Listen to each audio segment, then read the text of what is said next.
এই সত্য ঘটনাটি এমন এক মহান সন্তের সম্পর্কে যাকে পরমেশ্বর কবীরজি না কেবল সশরীরে দর্শন দেন, বরং তার সঙ্গে সৎলোকে নিয়ে গেলেন। আমরা কথা বলছি হরিয়ানার পবিত্র ভূমিতে নিজের অনন্য জ্ঞানের আলো ছড়িয়ে দেওয়া সন্ত গরিবদাসজি মহারাজ সম্পর্কে। সন্ত গরিবদাসজি মহারাজের জন্ম হরিয়ানার ঝরঝর জেলার ছুড়ানি গ্রামে 1717 সালে। জাটদের মধ্যে সুপ্রসিদ্ধ ধনখড় পরিবারে পিতা শ্রী বলরাম ও মাতা শ্রীমতী রানী দেবীর ঘরে হয়েছিল। গ্রাম ছুড়ানিতে গরিবদাসজি মহারাজের দাদুর বাড়ি ছিল।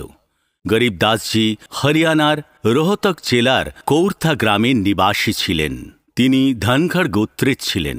পিতা শ্রী বলরামজির বিবাহ ছুড়ানি গ্রামে শিবলাল সিহাগের পুত্রী রানী দেবীর সঙ্গে হয়েছিল।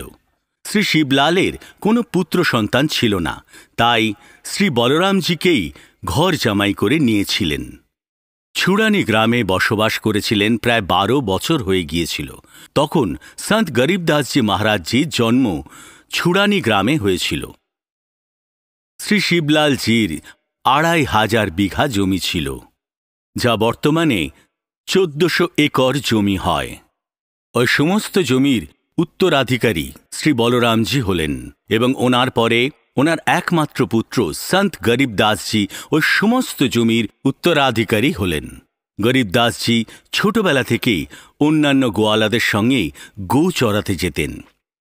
কবলানা গ্রামের সীমান্ত সংলগ্ন নলা নামক ক্ষেতে 10 বছরের বালক গরিবদাসজি খিরি গাছের নিচে প্রাতঃকালে 10টার সময়